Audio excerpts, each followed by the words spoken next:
अमित शाह गृह मंत्री भारत सरकार के द्वारा सदन में दिए गए बाबा साहब भीमराव अंबेडकर जी के खिलाफ आपत्तिजनक बयान के विरोध में आज कानपुर नगर ग्रामीण कांग्रेस कमेटी के जिला अध्यक्ष अमित पांडे जी के नेतृत्व में महामहिम राष्ट्रपति जी को संबोधित ज्ञापन जिलाधिकारी कानपुर के माध्यम से सौंपा गया, जिसमें प्रमुख रूप से अमित शाह के निलंबन की मांग की गई।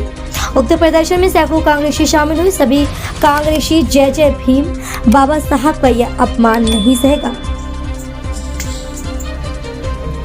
हिंदुस्तान गृह मंत्री इस्तीफा दो के नारे लगाते हुए ज्ञापन दिया गया।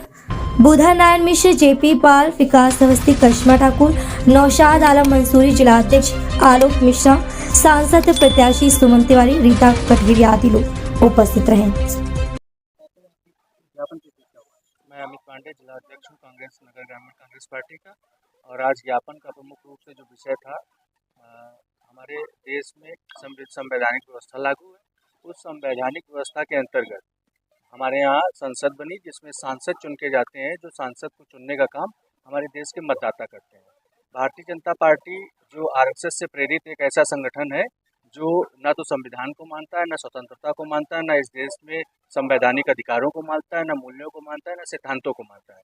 उन्हीं सबको ताक पर रखते हुए परसों जो इस देश में गृह मंत्री, जो कि गुजरात के तड़ीपार भी थे, वो चुने गए। इस देश में गृह मंत्री, सांसद चुने गए। फिर भारतीय जनता पार्टी ने, सरकार ने उन्हें गृह मंत्री बनाया।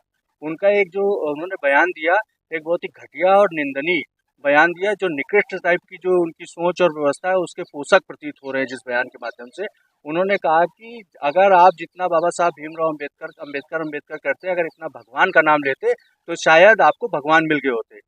इस बात से ये समझ में आता है कि इनकी जो प्रवृत्ति है, जो नियत है, वो बाबा साहब भीमराव अम्बेडकर को नहीं मानना चाहते, संविधान को नहीं मानना चाहते।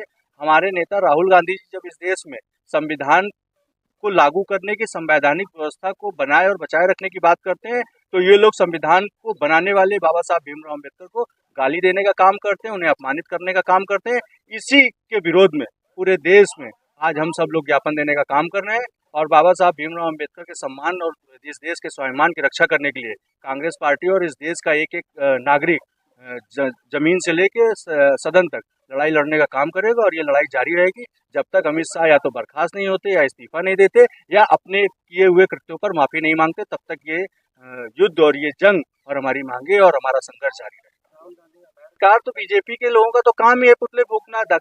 जब ये लोग ये हिंदुत्व के रक्षक अपने आप को बताते हैं, और कल से आज तक ये अपने सीसीटीवी फुटेज सदन के नहीं जारी कर पा रहे हैं, इससे साफ साफ ये प्रतीत होता है कि ये झूठे और मक्कार लोग हैं।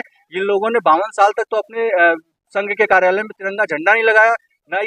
ये ना तिरंगे को मानने वाले लोग नहीं है, ये संविधान को मानने वाले लोग नहीं है, यहाँ की व्यवस्था को मानने वाले लोग नहीं है। ये निहायत नीच और मक्कार किस्म के लोग। आज आपके यहाँ आए नहीं से ये उठाओ।